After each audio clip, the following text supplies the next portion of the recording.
Welcome back, my lovelies. Are you ready for another headhunter pack? Let's kind of go in order.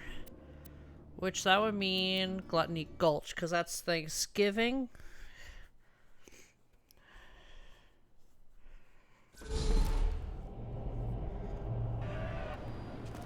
Welcome to the Tour Corporation's Hunger for Violence Extravaganza! Tonight, we're gonna watch the Vault Hunter take on the ravenous Wild Gobbler! Lock and load. Oh, I forgot to get rid of these. Whoopsies. I've always got new stock. Check back later. But first, I'm interviewing the only tour contestant to survive a showdown with the Gobbler! Question time! How are you doing? What's your favorite color? Did you ever see that one movie about the dog who played basketball? When did you have your first kiss? Did you ever see the sequel to the dog basketball movie where the dog went to space? And if so, which of the two do you prefer? Awesome! Another question. How do you feel about my facial hair? Thank you! How do you feel about the Vault Hunter's chances against the ravenous Waddle Gobbler? Will they win? Will they die? Your thoughts! You don't sound confident! Further questions!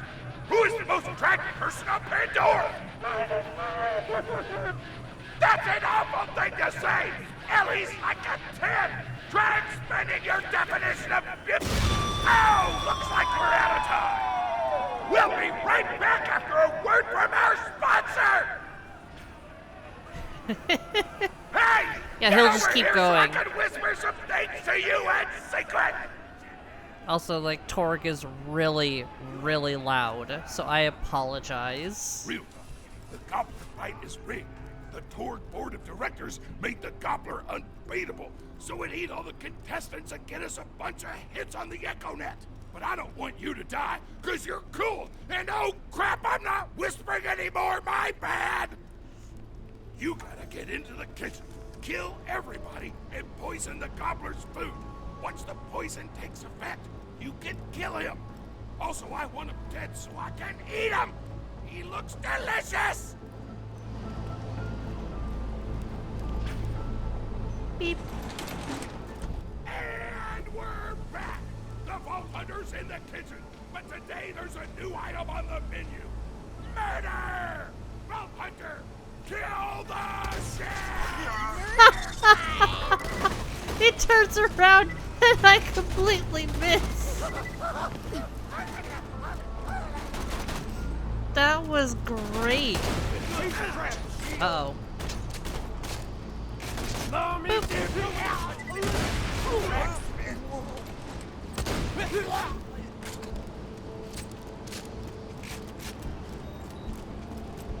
Oh.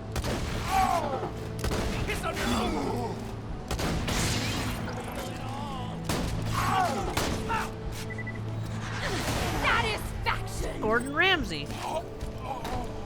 Anton Smith here, president of the Torg Corporation. You do well to ignore Torg's instructions if you wish to stay alive. With the chef's dead, we can prepare our own meal for the Gobbler! Get to the freezer! Okay.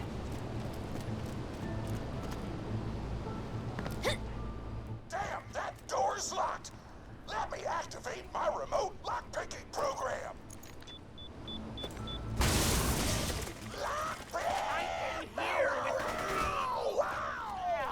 We do not allow contestants in the meat locker. Leave at once. We gotta choose some meat for the Gobbler's meat! Turn on the tastiest looking stag corpse! This is totally gonna get me fired, and I don't care! Robot 1, ugly 0. Boop. My mouth is watering! Haha. Nope. Nope.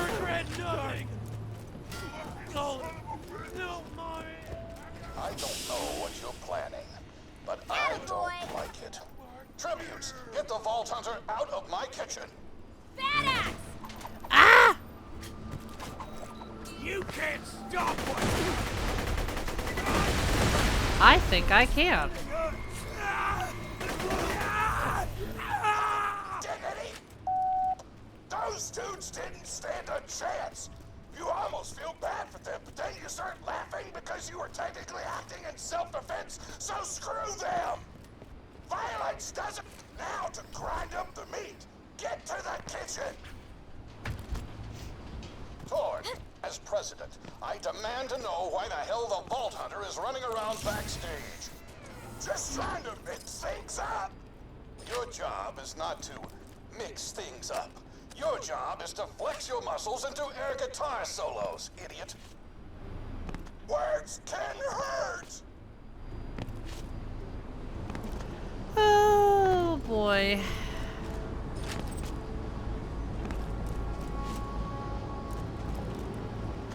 Poor Torg. They're being mean. President's being mean to Torg. Grinder! Blech, that looks disgusting.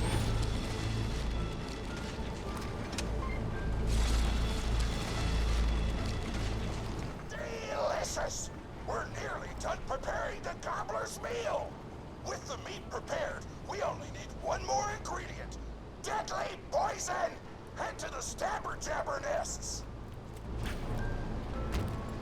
I ran out of explosives, so I'm actually going to open this door remotely without blowing it up.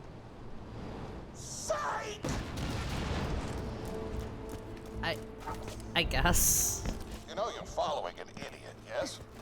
Torg created his explosive gun tech, then sold it to us for $12 and a high five. We kept him on purely for PR reasons. But you both outlived your usefulness. Kill. Hit him! Whoa. I'm feeling awesome. Rain on my shoes. When God closes a door, I blow the up. Yes. Yes. Hey, make sure to get a slag weapon on the way. Smack the jabber nest to wake him up. Boop. All right, now slag the jabber. Kill it before the slag wears off. Tear to my eye. I'm so glad I had a slag weapon on me. Would be enough to kill a monster the size of a planet. So get a few more.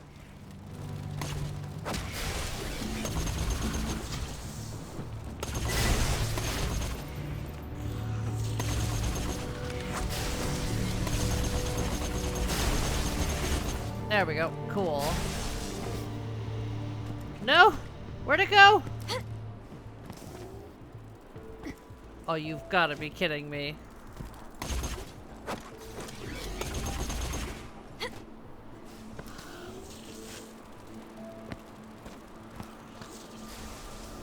Ah, damn it.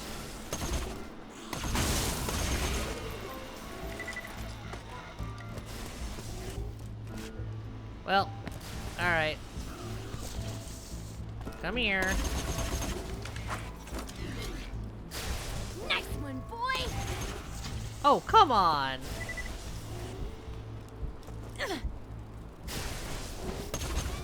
I need to slag you. What the hell? Thank you. Nearly done. I can almost taste the gobbler now.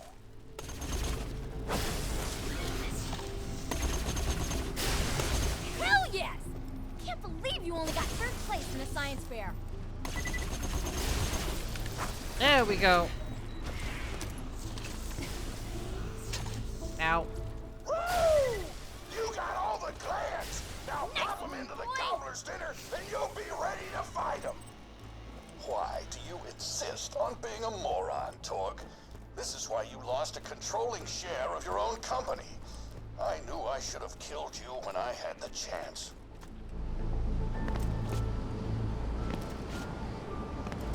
Now add the poison glands to the marination vat.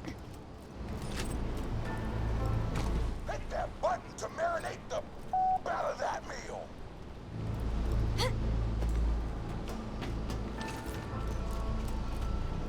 that one. Lol. The meal's almost ready. Let's get cooking. Start the conveyor of cookery.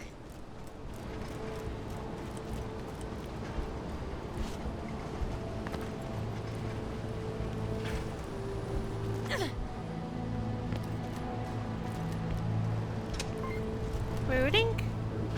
That's it. You've gone off script one too many times, Torg. Today's meal is canceled. Chefs, shut down that oven. We can't stop now. Protect the oven. I swear by my abdominal muscles, I will eat the ravenous waddle gobbler. Why are you shooting in a different direction?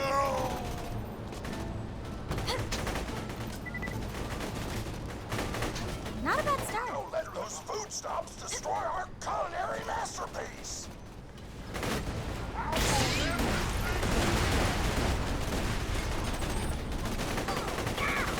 I want to bleed and cry. What else switch it off? No.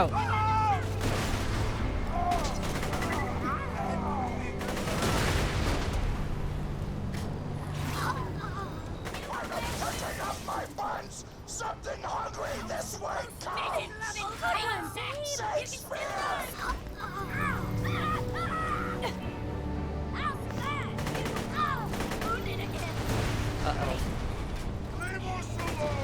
What do you mean? Those food stomps destroy our culinary masterpiece.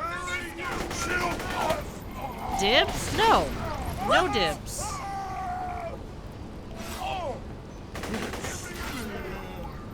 Don't let the chefs near the oven, or they'll switch it off. The robot. Food's done. Don't get it.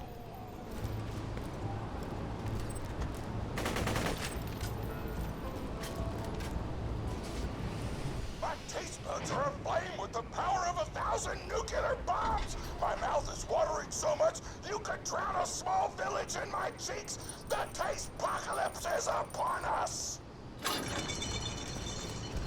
If you kill that gobbler, Torg, it'll be your last meal. The board of directors and I can guarantee that.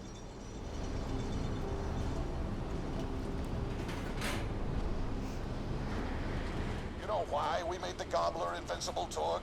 So you could kill him. After dozens of failed attempts by other contestants, you were supposed to finally kill it on camera while wielding our most expensive guns. You would have looked like a hero. Why be a hero when you could eat one? You are the dumbest person in the world. I paid several other contestants to kill you if the gobbler can't, Vault Hunter. You and Torg will pay for your idiocy. Here comes the ravenous waddle gobbler! We've replaced this creature's normal food with poison! Let's see if he notices! He took the bait! Now just don't die until the poison takes effect! Waddle gobbler!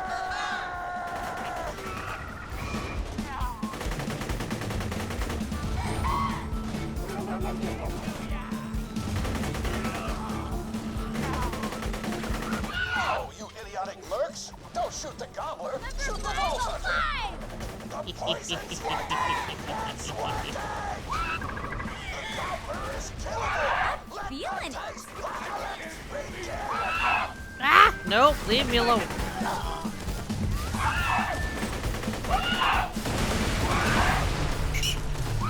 Let's keep it up. This is your last chance, Torg.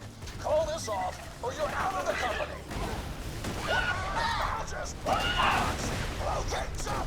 Kill Boner! I win. Gonna eat the out of this thing! Another one! Stop it. Stop it. I'm trying to pick up loot. A direct order from your president, Torg. You're dead. I am the I greatest am engineer so scared! I know you can't tell because of the tone of my voice, but that was sarcastic. Anyway, come on back whenever, Vault Hunter! Well, I'm gonna look at my loot first before we do anything. Loot. Loot. Loot. Ooh. Oh, that's weaker than what I have. Oh yeah, this is all gonna be weaker. Don't worry, baby. I'll take good care of you. Hello. Alright, I need all of you to prepare your ears. Just...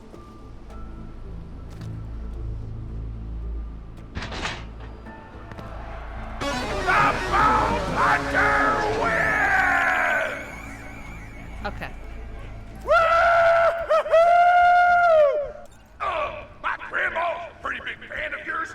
Could you go say hi to her? Alright, time for the hardest raid boss in existence. Oh man, it's the Vault Hunter! You are awesome!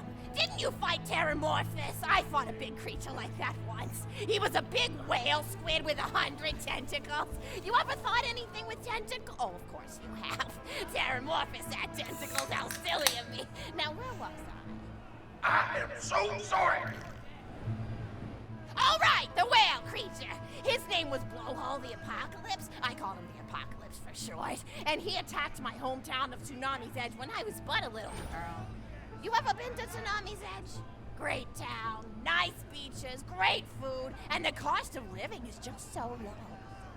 Even being a single grandmother and working part-time at a skag meat processing factory, I was still able to provide for little Mr. Torg. We may not have been able to afford the finer things in life, like food, but we got by. After all, Mr. Torg and I didn't have anything but one another after that horrible gas leak blew up the iridium mine, killing my son and his lovely wife. From that day onward, my little Mr. Torg vowed to conquer explosions themselves in an effort to avenge his fallen parents, and... Ah, man, I forgot what I was talking about. Where was... Oh, right! The Blowhole the Apocalypse! So anyway, I was wrestling Blowhole to the ground, and I had my bicep curled around his blueberry throat. Blueberry? Sorry, I meant to say blubbery. I've got blueberries on the brain, I guess. I grow them in my backyard. Mr. Torg helped me plant them. Thanks again for that, grandson. I love you, Grandma! Anyway, I have my bicep around his blubbery throat, and Mr. Torg starts crying because he really likes whale squids, and he doesn't want to see me hurt one. They are the princes of the ocean! So I let the whale go after giving it a punch in the eyeball so he'll remember me, and it swam away into the ocean. And then I had Mr. Torg drive me to the ice cream parlor. He got me Rocky Road, because Rocky Road's my favorite. I'm extremely partial to the way the marshmallows act like little landmines of flavor amidst the battleground of chocolate. What's your favorite flavor of ice cream? Is it pistachio? I bet it's pistachio. Oh, that reminds me! You'll never guess who I saw today! Pistachio the Amazing! He's a magician who studied under Crazy Earl, so he's got that weird mustache, you know, but I saw him make a rack hive disappear. A whole rack hive! I said to Mr. Torg, Mr. Torg, wasn't that amazing? And he said, yes, it was, Grandma. Didn't you say that, high five? You remember saying that? I remember, Grandma! And we stood in line afterward and got his autograph, and I thought I had it somewhere around here, but it's probably in the attic. I really ought to go up there and clean it out one of these days. I have so many little keepsakes up there. You're paying attention, right? Say, what's my favorite flavor of ice cream? You were paying attention, right? What's her favorite flavor of ice cream? Is it pistachio? Or is it Rocky Road? Oh, so you are listening. How wonderful. You're an even better listener than my old pet rack, Beasto. Beasto was such a sweetie. You ever had a pet rack? If you can tame them, they are the sweetest pet you'll ever have. He used to just sit on my shoulder and bite chunks of flesh out of my neck to pass the time. I still remember the way he used to tweet. He went, tweet, tweet. It was so cute. I had a conversation with him once. I said, Mr. Beasto. He liked being called Mr. Beasto. It made him feel like an aristocrat. I said, Mr. Beasto, you're looking very cute today. And he said, oh, thank you, that's so nice. Or he tweeted in a way that made me know that's how he felt. And then he lowered his little head like he was taking a bow. It was adorable. Beasto was my third pet rack. First I had Woody. He got hit by a train. Then I had Anita. She got shot up trying to take vengeance on the train that killed Woody. And then I found Beasto making little poops on the windmill outside our house. After Mr. Torg and I wrestled her to the ground, I did a flying pile driver off a nearby tower tree, got him straight in the spine, and brought him down. We brought him in and fed him some skag steaks until he decided he loved us. I still miss Beasto sometimes. He just died of old age. Rack don't live much longer than a few years, but I treasured the time we had together. Poor Mr. Torg. When Beasto died, he cried for a week. The kids made fun of him at school, but I told him not to pay them any mind. Being in touch with your emotions is not a character flaw! That's right, High Five. Is something wrong? You look confused, Vault Hunter. Oh, you probably haven't heard anyone call Mr. Torg High Five before. The world may know him as Mr. Torg, but the Flexingtons always refer to him using his middle name. It's a Flexington family tradition, after all, to use your grandfather or grandmother's name as your own middle name. And my husband, High Five Flexington, God rest his soul, was the best grandfather Mr. Torg could have asked for before he passed. He taught Mr. Torg dang near everything he knew about firearms. Without High Five's teachings, I don't think the Torg Corporation would exist at all. Gosh, I still remember the first gun Mr. Torg tried to make after his parents died. A Jacobs shotgun with a stick of dynamite attached to the barrel. Torg nearly blew his face off, but he got up, dusted his mustache off, and swore that by the time he reached the age of 11, he would make a gun that fired explosions without killing the operator. And by golly, he did! It took a couple of dozen prototypes before he got the right combination of gun parts and explosives right. But once he did, woo-wee! I'll never forget the plume of smoke that used to be in my neighbor's homestead. my life. They were jerks, though, so it's okay. Gosh, I've been talking your ear off for some time, haven't I? It's so kind of you to listen for this long. I've taken up too much of your time already. Please, don't feel like you have to stick around any longer. As a matter of fact, take this for giving this old woman some company. Woo! You're even more attractive. I've got another story for you, but I'd like to tell it to all of your friends at once. An old lady like me has to save her voice, you know. Oh, you still want to talk with me? How incredibly sweet of you. Say, you'll never guess who I saw today. Captain Scarlet. She was robbing my retirement home with a few other brigands, and I recognized her from her wanted poster, and I said, "Oh, hey, you fought the Vault Hunter, didn't you?" And she bowed all elegantly. This is and said foreshadowing something for a DLC we haven't done yet, and said but you that know. you're really good at fighting, and that you beat her fair and square. She didn't seem to harbor much of a grudge about it. Nice girl. You should think about meeting up with her again if you're not shacked up with anybody, you know? I mean, of course, you probably are. Gorgeous hunk of a Vault Hunter like you. I bet you're beating away suitors left and right. Look, you're blushing. Oh, I could just eat you up. Mr. Torg was so scared of trying to get a date for such a long time. He used to go to parties in high school and just stand in the back without talking to anybody. I am an introvert! I tried to tell him, I said, don't worry about chasing love. If you chase your dreams, then love will follow. See, that's the thing people don't get. You watch Echo films and they're just awful. They teach you that the only way to be with someone is just to pursue them over and over until they decide they like you.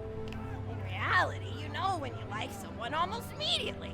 You can't really convince somebody to fall in love with you. You just look like a stalker. But if you do things that you're interested in, like making guns that explode or killing mercenaries, then people will see that confidence and skill you have and they'll be attracted to it.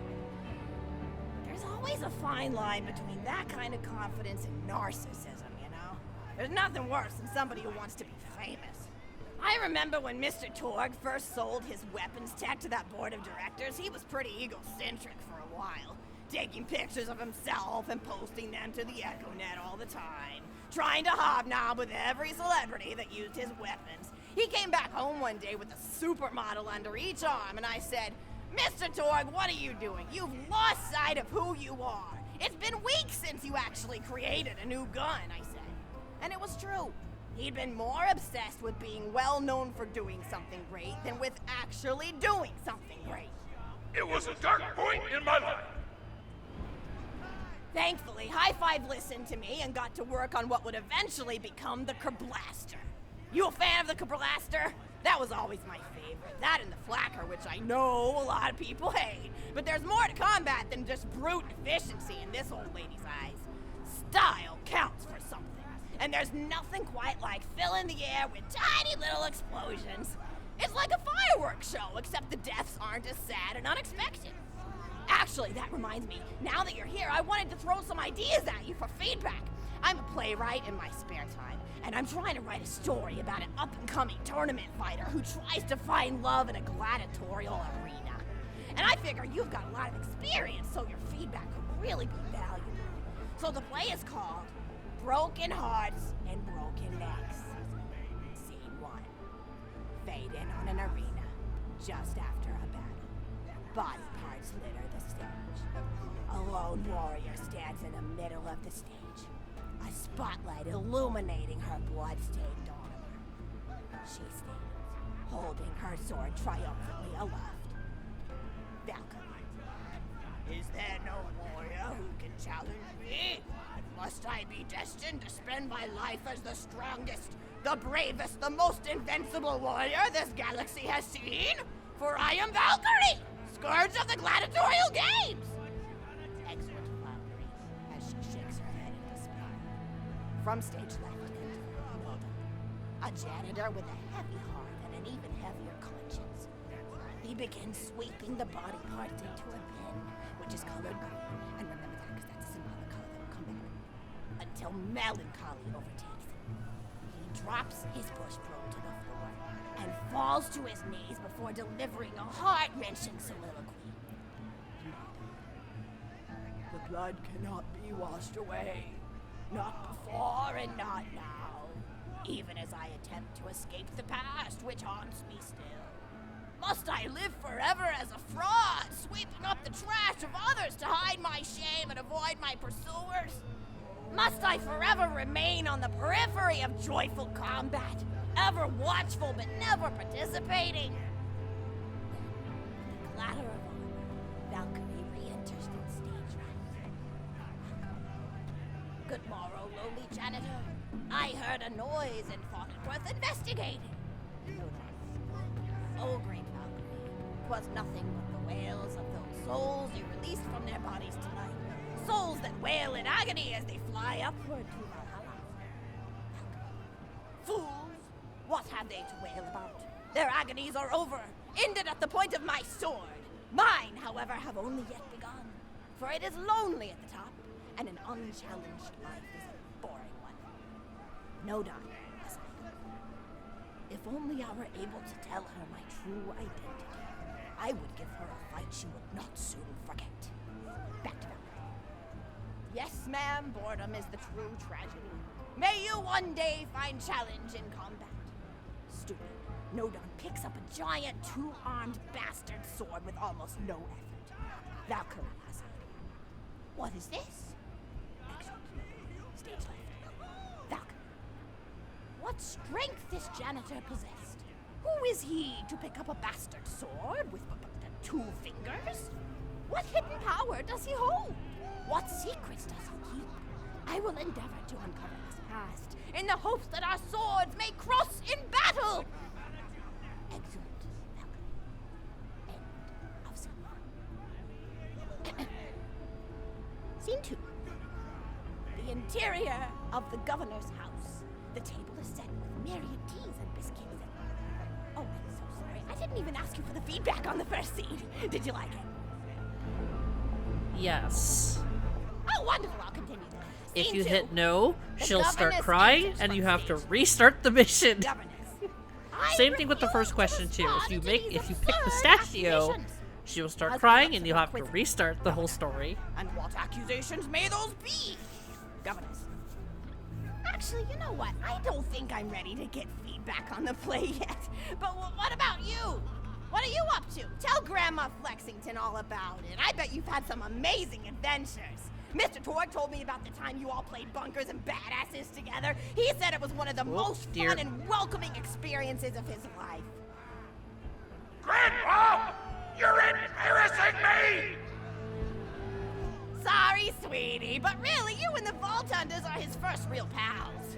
In It wasn't easy for Mr. Torg to make friends at school when he had facial hair at age 8, pecs at 8.5, and dead parents by age 9. People found him intimidating, but I told him that he should be thankful for the fact that he looks different. Anyone who wouldn't be friends with you based on appearance wouldn't be a very good friend anyway. But he really does like hanging out with all of you. Most people these days want Torg to pose for pictures or blow something up by flexing at it. It's not often he gets to sit down and play games with people. Oh, speaking of games, did you play Going Back to the House yet? It's a new echo simulation about exploring a log cabin you lived in when you were a kid. There's no violence or anything. You just walk around looking at cereal boxes and remembering people you made out with. I really like where echo sims have gone in the past few years, don't you? There seem to be a lot more of them with interesting things to do beyond shooting people, and the writing has gotten so tight and concise. For instance, did you ever play The Samurai's Marker? The whole game's story was delivered through haiku. Did Zero write it or something? No, I'm just joshing. I know you're too busy for that. But oh yeah, I was playing at the end of the pointed gun last night on my Echo Sim player, and wow, is that fun. It's about a guy who punches people and smacks himself in the face with doors. Easily one of the best punch-related comedy sims ever. But oh, I'm really looking forward to this game called Robot Hunter Assault Squadron, which is this big randomized survival game about throwing bottles at trees and accidentally scaring birds. In the demo version, I scared a bird so hard it died. 10 out of 10 in my book. But what kind of things do you do for fun? You play any sports? You look like you might be into some of the more extreme stuff, like spine hurdling or psycho head volleyball. I knew an athlete a lot like you when I was younger. Her name was Neve, and she was especially gifted at the giblet toss. That's an old pastime we had back when I was younger. Idea was you punch a convict, and then see how far you could make their viscera fly across a big field. You got points based on distance and the size of the viscera. She won the final round of the giblet toss championship by getting a left eyeball to cross the 300-meter mark. They said she was juicing with iridium, but I think they were just angry that she dethroned the reigning champ, misogynistic Jeff. People really liked him for some reason. Hey, what's your favorite food? Mine's burgers, personally. People look at you like you're a pleb or something when you say you like burgers, but just think of all the things you can do with them. You can change out the patty, play around with the toppings, change what sides you have. You ever have a burger with veggie chips? Gosh, I all but forgot about fries for about a year after I discovered the veggie chip combo. And I'm not a vegetarian or anything, but those veggie patties they make on the more upper class worlds are crazy good. Better than real meat if you cook it right. Mr. Torg tried to be vegetarian once after he saw a fluff bear get run over by a truck. How long did you last again? 12 seconds! Barely even finished the word vegetarian before he lunged at a skag shoe I was holding in my left hand. Nearly lost a finger. Granted, he's always been partial to skag shoes or skag bacon. Don't know why, since I always felt like skags tasted like old tires and vomit. But to each his own. Taste is a funny thing. People say your taste buds get more refined as time goes on, but they actually get worse and worse. So when Mr. Torg used to refuse vegetables as a kid, it's because he was actually tasting how awful they were. When we old folks eat vegetables, we're only okay with it because we can't taste all the gross vitamins and stuff. Granted, vitamins are what have kept me going for as long as I've been going. You get enough B12 in your system and you can headbutt a freight train without so much as a bruise. That reminds me, I need to get my pills ready for the rest of the week. I have one of those little metal containers split into different sections for each day. It's really helpful. And the sides are sharp enough that I can use it to ward off burglars if I need to. What else do I have to do this week? Probably head to the bazaar, pick up some frozen spider and flanks. Gotta bring my coat though, because it gets kind of chilly in the freezer section. What else do I need? Oh, I need Schwartzman's candy drops. Gosh, those are delicious. They're so smooth and sweet. Just thinking about them, I could go for one right now, couldn't you? Do you think you could go find me one? Alright, cool. Wow, I'm surprised What's-His-Face hasn't respawned yet.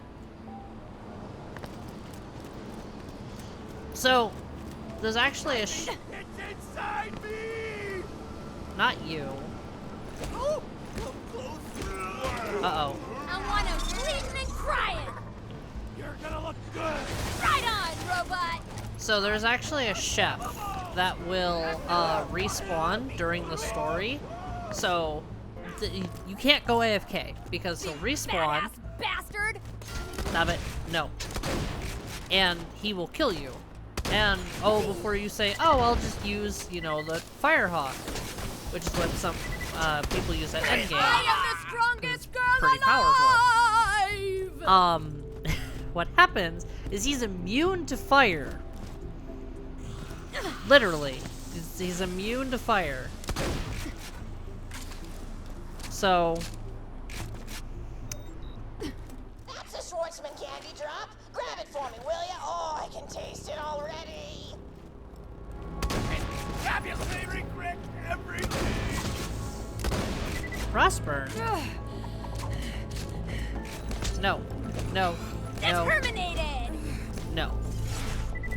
Thank you. Oh, wonderful. Bring it back here and I'll finish my story. But yeah, he's meant to respawn and wander or patrol, really, all the way to where you are to kill you. Supposed to. Surprise, he didn't. Alright, come on DT, let's go. Nice one, boy.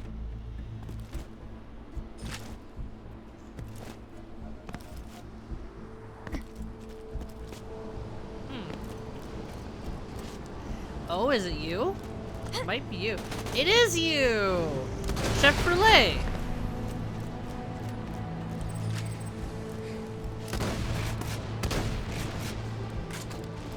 Well, now that he's dead, he won't be, There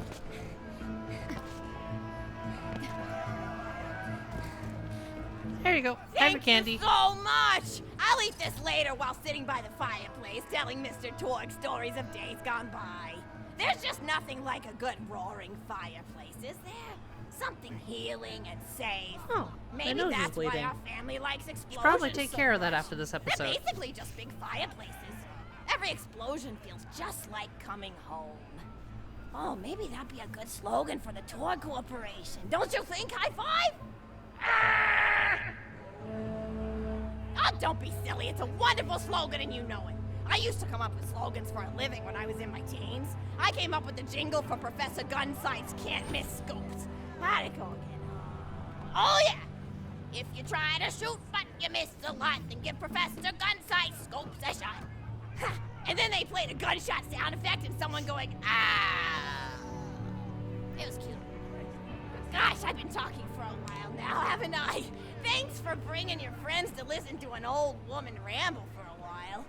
I can't tell you how great it is to have somebody new to talk to, especially a vault hunter. Oh, and one more thing. No, actually, that could probably wait. Just something about vaults and the end of the universe. Anyway, here. I always spoil my friends, just like I spoiled my grandson. What's your name? Enjoy it. Sassy? Conversation! Ow! Alright! I hope you enjoyed that raid, boss. Like, comment, subscribe if you so choose to, and I will see you in the next one. Bye-bye!